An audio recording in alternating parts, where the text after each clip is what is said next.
ওকে, one more দুষ্টু ছেলের সত্য কাহিনী কিংবা দুষ্টু ছেলের মিষ্টি কাহিনী। 1992 আমি একদম ব্র্যান্ড নিউ আমেরিকাতে, আর খুব লাকিলি হলিউডের লস ফেলিস বুলোভার্ডের উপরে থাকতাম, 4264 Los Feliz boulevard, something like that. And বেশ ভালো, অনেকের ওয়েলকাম পাইছি। লাকিলি আমি যে বাসায় থাকতাম উনি রান্না করে দিত, সেজন্য রান্নাটা এখনো শিখিনি। খুব সুন্দর সুন্দর খাবার খেতাম। তারপরে দোস্তি হলো অনেকের সাথে, বাচ্চু ভাই বা মেহেদি ভাই এদের সাথে পরিচয় হলো তখনই 32 বছর আগে। তো তখন আমি প্রচন্ড ইয়াং, আর লাকিলি আমাকে মাঝে মাঝে স্পোর্টস কার আমি চালাতাম। এখন ওটা কিভাবে চালাইতাম ওইটা পরে বলবো।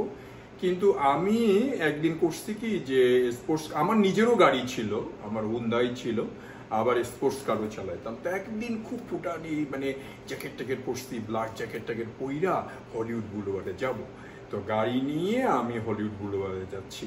তো 92, 93 আমার মনে হয় আপনারা যারা হলিউডে থাকতেন, যারা লস অ্যাঞ্জেলেসে থাকতেন, তারা সবাই জানেন এই জিনিসটা প্রচন্ড রকম ছিল তখন। ওই যে মানে ওখানে অনেকেই দাঁড়ায় থাকতো ওই পয়সা কামানোর জন্য, দেহ বিক্রি করে পয়সা কামানোর জন্য।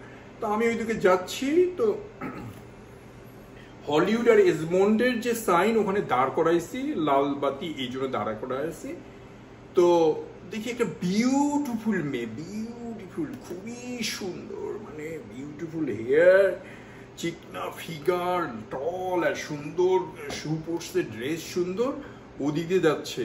তো যদিও আমি অনেক সংযত, কিন্তু দেখে একটু মজা লাগলো, ভালো লাগলো যে এত সুন্দর মাইয়া। তো জানলাটা খুলে গেলে গেছি হাই, আর মেয়েটা আমার দিকে তাকায় গেছে হাই, ওরে বাপ রে বাপ। আমি বলি ছেড়ে দেবা কেঁদে বাঁচি, এমনি তো একটু নেকা নেকা আমার স্বভাব, তার মধ্যে পোলা মাইয়া সাইজে ঘুরে ঘুরে বেড়াইতো হলিউডে।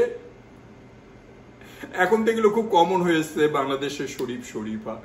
কিন্তু আমার বলার কারণটাই হচ্ছে যে ওই যে হাইটা শুনে আমি যে ভয় পাইছিলাম, লালের মধ্যে তাড়াতাড়ি গাড়ি স্টার্ট করে দিছি দৌড়।